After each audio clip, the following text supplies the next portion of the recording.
Guys, today I am really excited to bring you a challenge for Paige Evans' Happy Scrappy Place Facebook page to celebrate International Scrapbook Day. I hope you are busy getting your scrap on. My challenge for you today is, of course, put a rainbow on it. I mean, there couldn't really be any other challenge that I was going to give you. It was always going to involve a rainbow. So however you want to interpret that, feel free. The way I'm going to use this challenge is I have grabbed this pattern paper out of the 6x8 paper pad from Bloom Street, and I'm going to cut out all of these tiny little diamonds. I will admit that this did take me a really long time, but this is something that I wanted to do from the moment I first saw this pattern in Bloom Street. I love it as it is, where the colours sort of all higgledy-piggledy like this. But what I really wanted to do was to cut them all apart and then reassemble them back together in rainbow order. So that's exactly what I'm going to do. You can see I'm just using my scissors. I didn't worry about grabbing a paper trimmer or being anywhere near too precise with this. I'm just cutting along the sort of edges of the color into strips, and then I'm going to go ahead and cut out the little diamonds. So I'm not worrying about any sort of half partial diamonds. I'm just cutting out all of the diamonds, and then once I've got them all cut out, I'm going to just put them into piles of their color groups. So I've got purples, blues, teals, greens, yellows, kind of corally, peachy colors, and pinks. Be glad I didn't make you watch all of that. It did take a while. I put a podcast on and just sat there and carried on. And now I am going to reassemble all of these little diamonds back together again for a page in my traveler's notebook. I am starting on the bottom right hand corner of my spread, and when I put these diamonds back together again, I've just started at the bottom.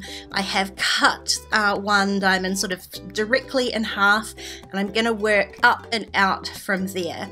Now I do know that because I've only cut one 6x8 sheet, I am definitely not going to have enough diamonds to cover this whole traveler's notebook spread.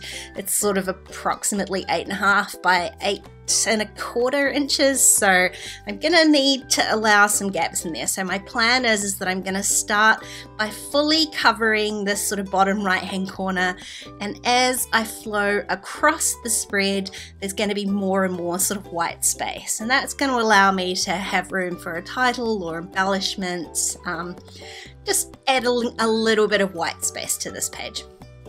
So I'm not adding all of the diamonds that I've got because I know that I want to have some white space. I am attempting to sort of estimate in my mind how much of each color I'm going to need.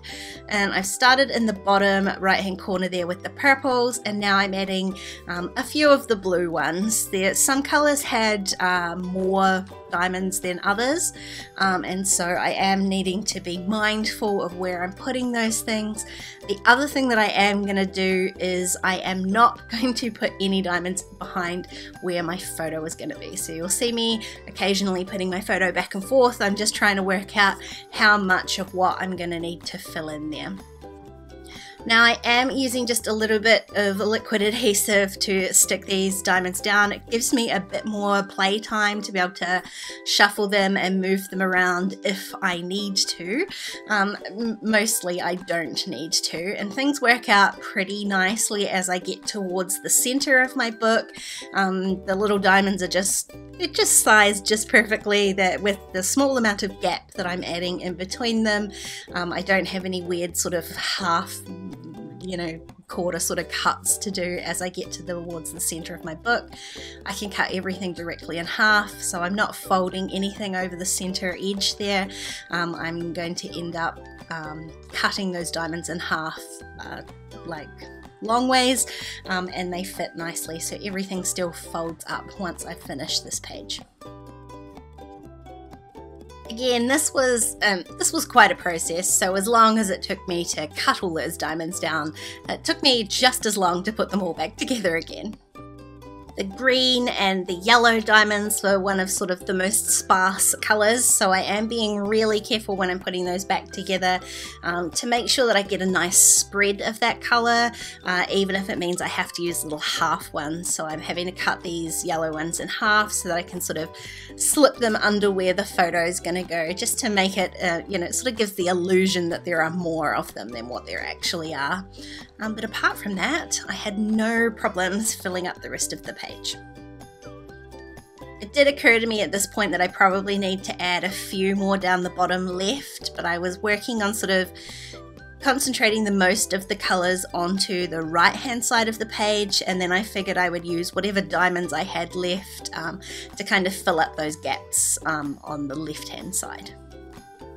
So here you can see I'm almost done. I had plenty of pink, so I am once again making a more kind of condensed area at the top here, and then adding in just a few more of the purple ones just to kind of complete that rainbow. So it goes from one side of the page to the other, and you can see some of them I've like moved down and added a little bit of white space between them just to kind of look like they're a little bit more scattered. And here I can use just a few of those leftover ones to fill in those gaps. And I feel like everything looks really balanced. It's really rainbowy. So I'm going to go ahead and call this part of my layout done. And everything else is going to come together super quickly. I am just going to back my photo with just a few sort of scrap pieces that I have from the 6x8 paper pad. I didn't cut into anything new, and one of the things that I did love was I grabbed this cut apart sheet that I'd already used a couple of pieces from, and I'm going to use those just on one side of my matting just to add a little bit more colour. So I'm trying to match the colours of my mat to whatever the colours are that are on the background. So I just add a few more, and then my camera cuts out and you miss the entire process of me adding my title. But you can see here I just used a couple of words from that puffy sticker word pack. I love them, they're so cute, so pretty. I added a couple together to make my title to say hello lovely, and now I'm just going to add a few little stickers just to create some kind of tone on tone, three sort of points of interest on this page. So I'm starting down at the bottom right of my photo, and I'm adding just a few little purpley pink stickers. I'm going to add one yellow sticker up here. I didn't have a whole lot of yellow sort of space on this layout, but I'm going to create one up here, and I added just my third tiny little strawberry sticker to the side of my title for no other reason than I love it. I struggled a tiny little bit creating this kind of yellow cluster because there weren't a whole bunch of yellow stickers. I did sort of play around with like maybe some green, but I didn't love it. So what I decided to do was to add some other colors into my bottom cluster. So I've got a little bit of pink up there just to kind of diversify it a little bit. And that way, when I go to put my yellow one together up here, I can add a little blue cloud. I've got my yellow flower, and I end up putting a little blue and yellow sort of butterfly. It might be a bee up there as well. I keep feeling like I need to add more and more sort of stickers to create sort of bigger clusters, but actually it's nice and balanced. I love how it looks. It's really simple, but it works nicely. So I'm just going to leave it as it is. But what I did want to do is just add a tiny bit of contrast in there. I want to add some black in there so that the black in my photo doesn't stand out quite as much.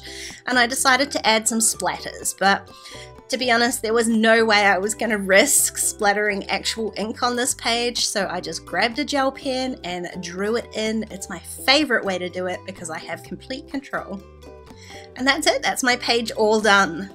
If you aren't already part of the Happy Scrappy Place Facebook group, do head over and join up. There are 18 fun challenges over there today. It is a good time. If you enjoyed this video, please give it a thumbs up, and don't forget to subscribe to my channel if you haven't already.